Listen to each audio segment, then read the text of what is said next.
My name is Sarah Mitchell, 45 years old. I was driving to a family party in Annapolis.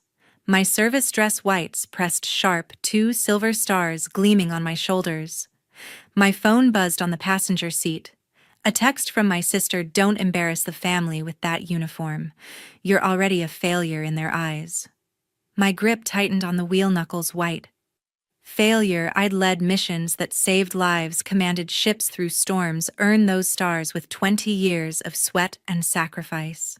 Yet my family saw me as a disappointment, a stain on their perfect social image. I glanced at the uniform hanging in the back, its crisp white fabric a symbol of everything they despised. I wasn't going to hide who I was, not tonight. At that party, I'd walk in with my head-high stars shining, and when my sister's husband, a Navy officer himself, stood and saluted, calling me Admiral, their world would turn. Have you ever been made to feel small for what makes you proud? Drop your story in the comments, hit that subscribe button, and let's talk about standing tall. I stared at the road ahead, the hum of my car's engine steady, but my mind was already slipping back. 20 years ago, I stood in my dress blues at the Naval Academy graduation, scanning the crowd for my family. My mother and father weren't there. They'd chosen a charity gala over my ceremony, leaving me with a voicemail. "Sarah, we're proud, but tonight's important for the family image." I was 25, clutching my diploma alone. My sister, 17, then got a convertible for her birthday that week.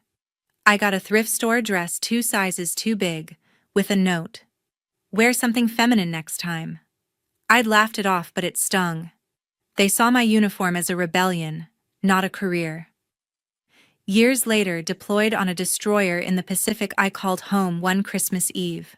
I was 35, commanding my first ship, the weight of 100 sailors' lives on me. I dialed from the bridge, hoping for a moment of warmth. My mother answered, her voice clipped. "Sarah, we're at a party. Your sister's here, shining as always." I heard laughter in the background, glasses clinking, and my sister's voice sharp and smug. "She's probably barking orders at someone." The line went dead before I could respond. I stood there, the cold metal of the ship's console under my fingers, realizing they'd never see me. Not as a leader, not as a daughter, just as a failure who chose the wrong path. The memories didn't stop there. At a family dinner 5 years ago, my father pulled me aside. "Sarah, your sister's building a real legacy, charity board, society pages. You could have done that, not this Navy nonsense." I'd just been promoted to captain, but he didn't ask about it. Instead, he handed me a glass of wine and walked away to toast my sister's latest influencer deal. She'd smirked, her diamond earrings catching the light, and said, "Maybe one day you'll figure out what success looks like." I swallowed my anger, left early, and drove back to base. That night, I pinned my new rank to my uniform, promising myself I'd never let their words define me. Every slight, every dismissal built a wall between us. My mother's texts were always about appearances. "Don't mention your job at the gala." My father's calls were about leverage. "Can you connect me with someone at the Pentagon?" My sister's posts online painted me as the odd one out, the tomboy who never grew up. Yet I kept trying, sent gifts, called on birthdays, hoping for a crack in their armor. There was none. They wanted me to fit their mold, to trade my stars for their spotlight. I didn't. I couldn't. The worst was 2 years ago, at a fundraiser my mother hosted. I'd flown in from Norfolk, still in my service khakis, fresh off a deployment. I'd saved a dozen sailors in a training mishap, earned a commendation. I thought maybe this time they'd see it. I walked in, and my sister rolled her eyes. "Sarah, you look like a drill sergeant." My mother pulled me aside, whispering, "This isn't the place for that uniform." My father didn't even look up from his conversation with some investor. I left before dessert, my commendation still in my pocket, unmentioned. On the flight back, I stared at the medal and swore I'd stop chasing their approval. Now driving to this party, those moments burned in my chest. My sister's text, "Don't embarrass the family," was just the latest cut. They'd spent decades trying to erase who I was, to shame me for the stars on my shoulders. But tonight wasn't about their approval. It was about truth. I stepped out of the car, my service dress whites crisp the 2 silver stars on my shoulders catching the evening light. The Annapolis mansion buzzed with chatterstring lights glowing above the lawn where my parents' 40th anniversary party was in full swing. I straightened my cover, took a breath, and walked toward the entrance. Heads turned. Guests in tailored suits and glittering dresses paused mid-sip, their eyes flicking from my uniform to the medals pinned to my chest. I felt the weight of their stares, but I kept my chin up. This was their World Society pages clinking champagne flutes. But I wasn't here to blend in. My sister spotted me first. She stood near the grand staircase, her designer gown shimmering, a glass of wine in hand. Her smile froze, then twisted into a scowl. She marched over her heels, clicking on the marble floor, and stopped inches from me. "Sarah, you actually wore that," she hissed loud enough for nearby guests to turn. "You're such a failure embarrassing us like this." Her words cut sharp and deliberate, echoing across the room. A few guests gasped, others whispered. My jaw tightened, but I held her gaze, refusing to flinch. My mother appeared, her pearl necklace gleaming, her face a mask of forced calm. "Sarah, this is a celebration," she said, her voice low but edged with warning. "You're drawing attention for all the wrong reasons." She gestured toward a side table away from the main crowd, as if I were a misbehaving child to be tucked out of sight. My father stood across the room chatting with a group of investors, his back to me. He didn't even glance over. Typical. They'd spent decades pretending I didn't exist unless it suited them. I handed my sister a small box, a Navy commendation badge I'd earned after a rescue mission. "For you," I said, keeping my voice steady. She opened it, glanced at the badge, and tossed it onto a nearby table next to a pile of untouched gift bags. "Cute," she said, smirking.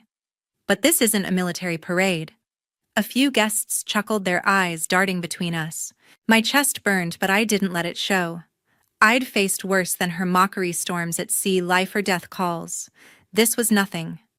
I moved to the side table my mother had pointed to, where lesser guests were seated, out-of-town cousins, minor business associates. The main tables were reserved for my sister's inner circle, her influencer friends snapping photos for their feeds. I sat my uniform stark against their sequins and scanned the room. That's when I caught the eye of my sister's husband, James Larson. He stood near the bar, his Navy lieutenant's posture unmistakable even in civilian clothes. His gaze lingered on me, not with judgment, but something else. Curiosity, maybe respect. It was fleeting, but it planted a seed of unease. Did he know something?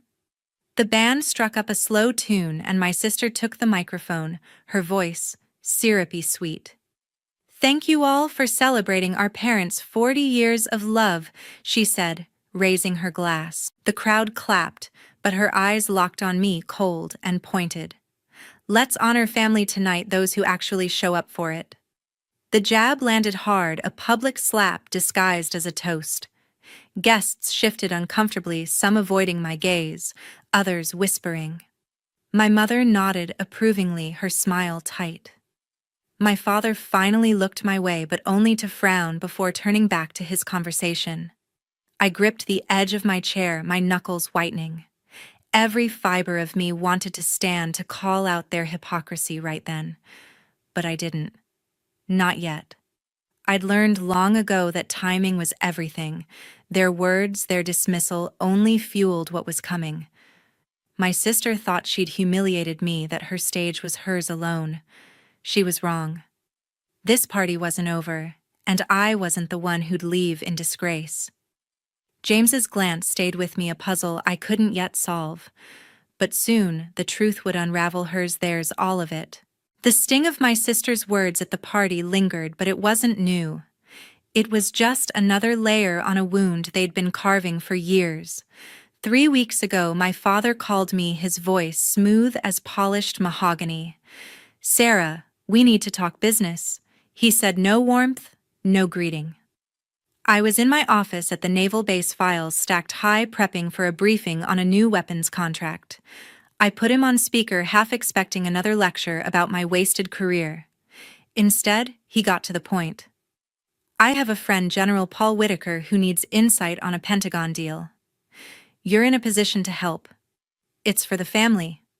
His tone was casual, like he was asking for a favor, not a breach of security.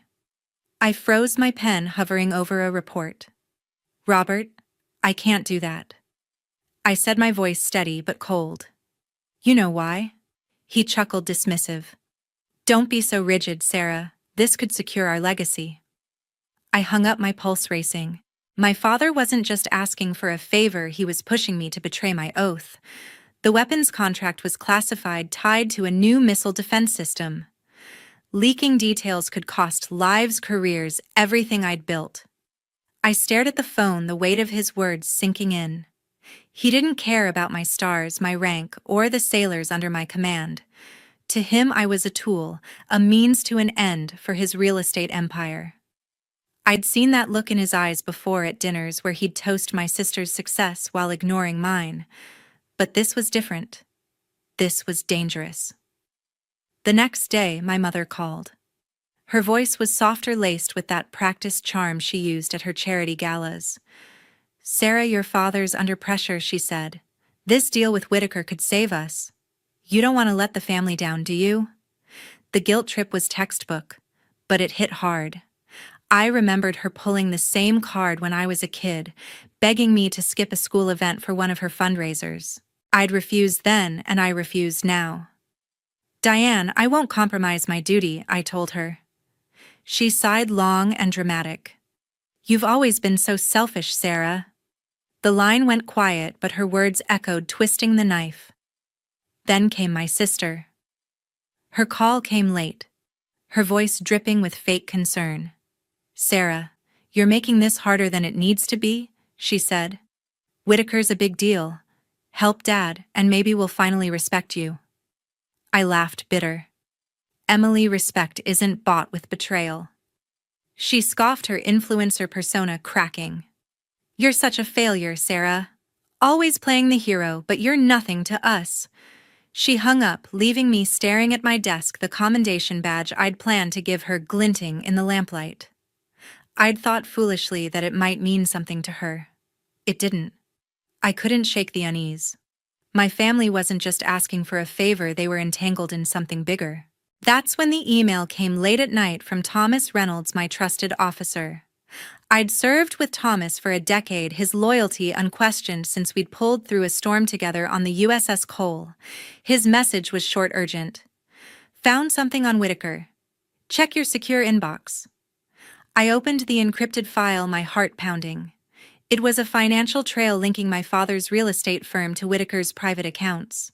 Payments, dates, and a single line that stopped me cold: funds tied to failed missile test 2015. Cover-up suspected. The test had gone wrong, injuring sailors, costing lives. Whitaker had buried it, and my father had profited.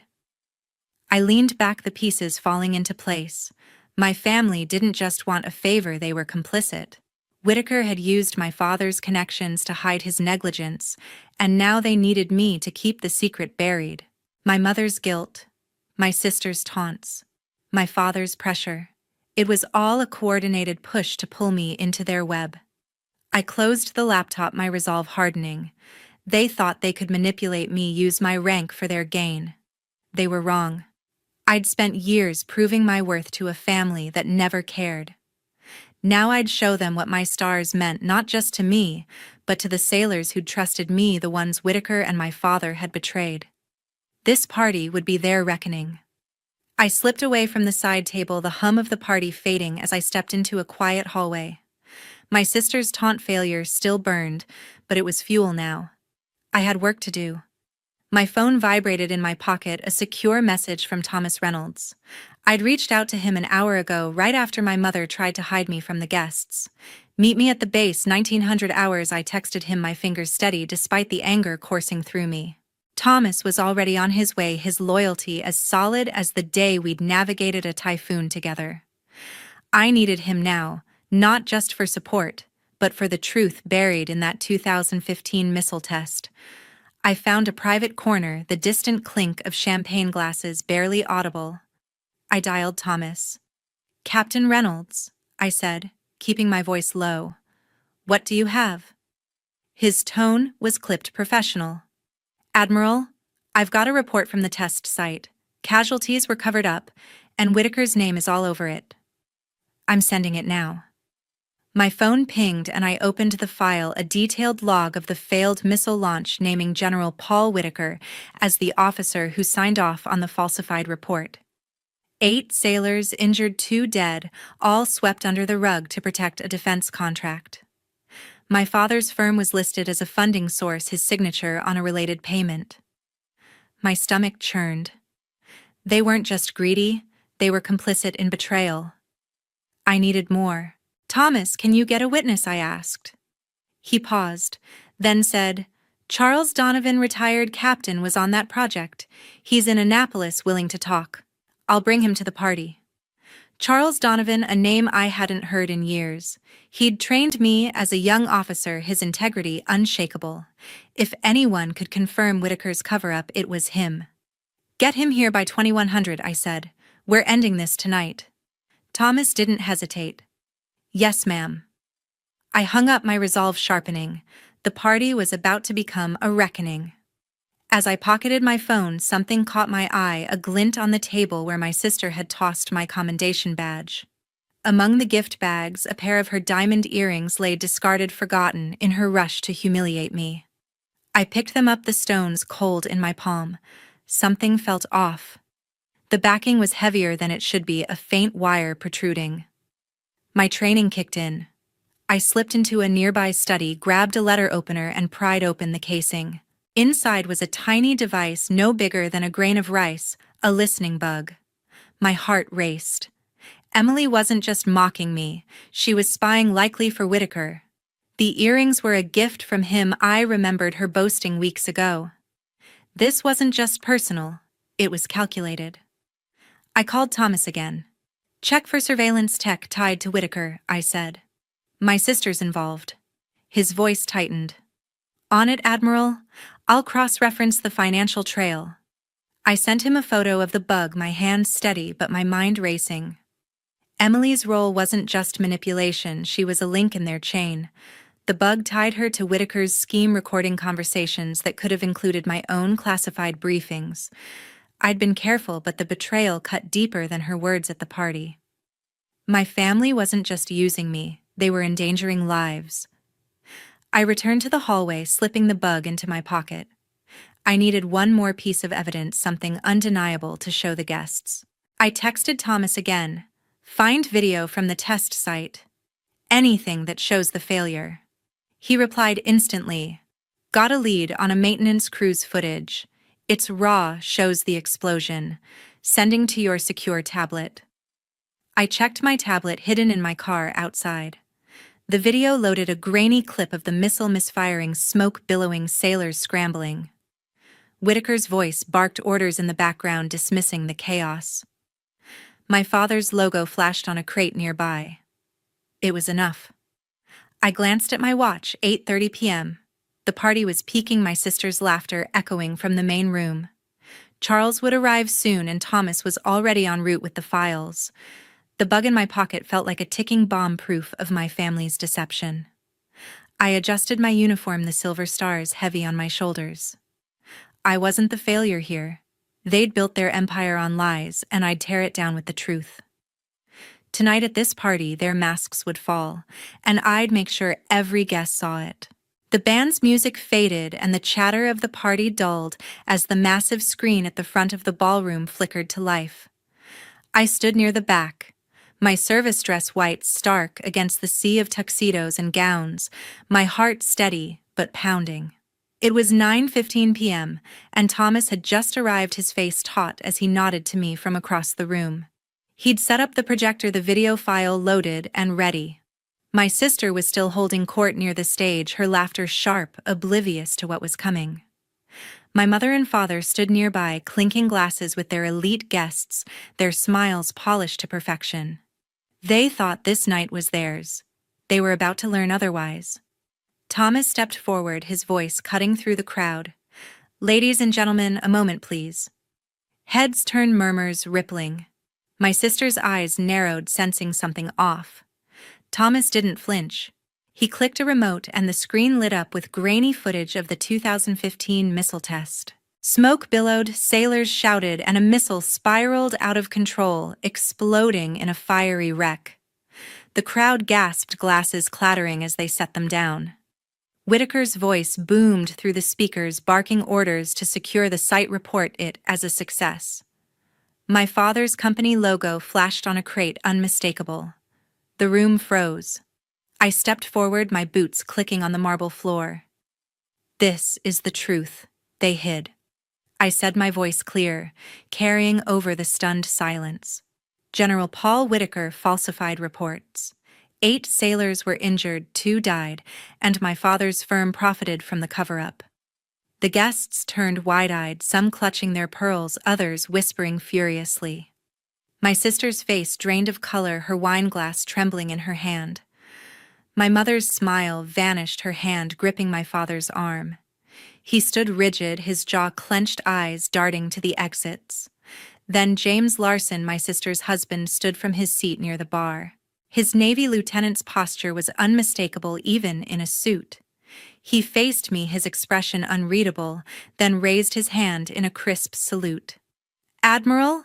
he said, his voice steady, cutting through the tension. The word landed like a grenade.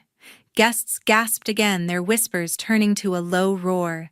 My sister's head snapped toward him, her eyes wild. "James, what are you doing?" she hissed, but he didn't look at her. His salute held a silent acknowledgement of my rank, my truth. I nodded back, my chest tight but my resolve ironclad. Charles Donovan stepped forward next, his weathered face grim. I'd known him as a mentor, a retired captain who'd shaped my early years in the Navy. He didn't need a microphone, his voice carried the weight of decades. "I was there in 2015, he said, pointing at the screen. "Whitaker ordered us to bury the truth. He threatened careers, silenced witnesses, and funneled money to Robert's firm to keep it quiet." He turned to the crowd, his eyes blazing. Those sailors deserved better. Their families deserved the truth. A woman in the crowd stifled a sob, her husband pulling her close. Others stared at my father, their faces shifting from shock to disgust. The room erupted into chaos. Guests shouted questions, some demanding answers, others edging toward the doors. My sister dropped her glass, red wine splattering her gown like blood. "This is a lie," she screamed, lunging toward the stage. "Sarah's making this up." My mother rushed to her side, her voice shrill. "Sarah, stop this. Now," she snapped, her composure shattered. My father pushed through the crowd, his face red, bellowing, "Turn that off." But Thomas stood firm, the video looping, Whitaker's voice damning him again and again. I held up the tiny listening bug I'd found in my sister's earrings, its wire glinting under the chandelier light. "This was in your gift from Whitaker, Emily," I said, my voice cold. "You were spying for him, weren't you?" The crowd turned to her, their murmurs growing hostile. Emily's mouth opened, but no words came. Her eyes darted to my mother, then my father, but they were too busy scrambling to save face. My father grabbed a waiter, demanding the projector be unplugged, but it was too late. The truth was out, and the guests, senators, CEOs, society matrons were witnesses. I stood tall, my stars gleaming. This wasn't just about me anymore. It was for the sailors who'd suffered, the families who'd been lied to. My sister's insults, my parents' manipulation, they were nothing compared to the lives lost. James lowered his salute, his gaze steady on me, a silent ally in a room of chaos. Charles stepped beside me, his presence a shield. The party was no longer a celebration, it was a battlefield, and I'd just fired the final shot. My family's empire was crumbling, and I wasn't done yet. The ballroom's chaos faded behind the heavy oak door as my mother yanked me into a private study, her grip tight on my arm. The taint of her perfume mixed with the sharp tang of spilled wine from my sister's shattered glass. My father followed, his face a mask of fury, and my sister trailed behind, her eyes red and frantic. James Larson slipped in last, closing the door with a soft click, his expression unreadable but steady. The room was small, lined with bookshelves and a single lamp casting long shadows. The party's hum was a distant murmur now, but the weight of what had just happened, Thomas's video, Charles's accusation, the guests' shock hung heavy in the air. It was 10:15 p.m., and this confrontation was the final nail. My mother spun on me, her pearl necklace glinting as she jabbed a finger in my face. "Sarah, you've ruined us," she hissed, her voice shaking with rage. "How dare you drag our name through the mud?" Her words were venom, but I'd heard them before every time I'd chosen my duty over their image. I stood tall, my service dress whites, crisp, the silver stars on my shoulders, a silent rebuke. "Diane, you ruined yourselves," I said, my voice low, but cutting. "You hid the truth about those sailors, and I'm done covering for you." My father stepped forward, his eyes blazing. "You think you're untouchable, Sarah," he growled, leaning in close, his breath hot with whiskey. "I can make sure you never work in the Navy again. One call to Whitaker and your career's over." The threat was bold, but it was hollow. Whitaker's name was poison, now exposed to a room full of senators and CEOs. I met his gaze unflinching. "Robert, your threats don't scare me," I said. "You're the one who's finished." His jaw twitched, his fists clenching, but he didn't speak. He knew I held the upper hand. My sister collapsed into a leather chair, her gown stained, her face crumpling. "Sarah, please," she begged, her voice breaking. "We didn't mean for anyone to get hurt." I didn't know about the bug. Her tears were real, but they were too late. I pulled the listening device from my pocket, holding it up. "You wore this, Emily," I said, my tone cold. "You spied for Whitaker for them, and you called me a failure. Don't play innocent now." She flinched, her hands covering her face, but I felt no pity.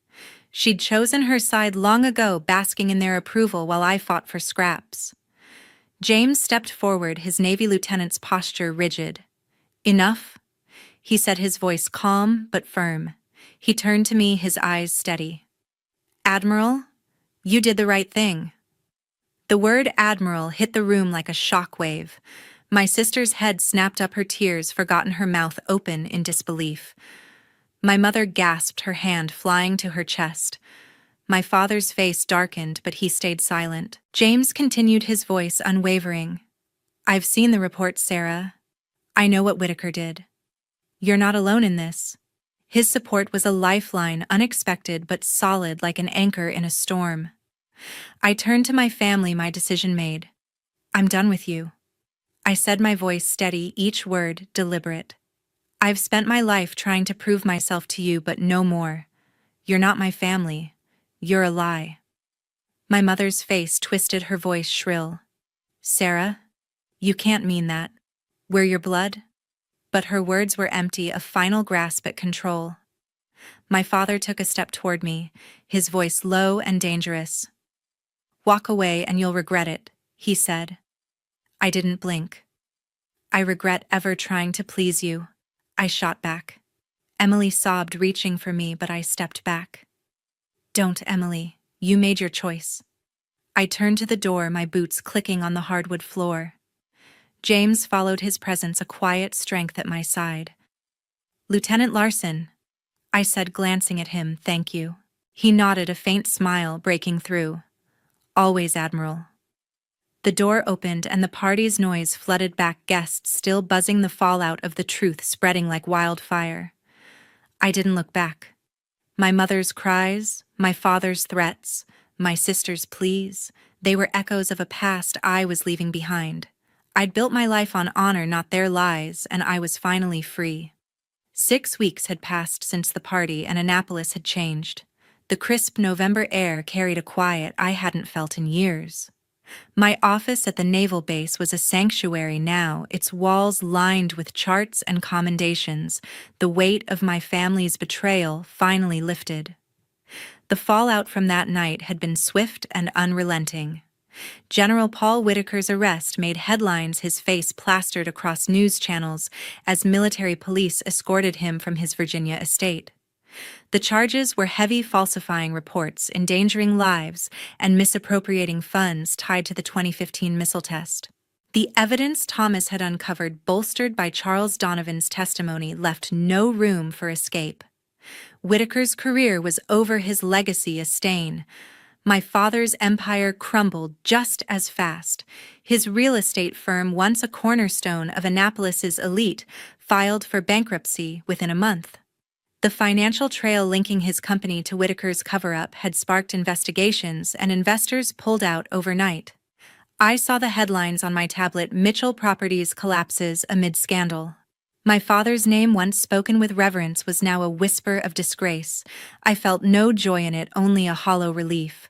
My mother's charity galas vanished from the social calendar, her influence gone. My sister's online presence, her carefully curated influencer persona, went silent after a flood of comments called her out for the listening device. I hadn't spoken to any of them since I walked out of that study.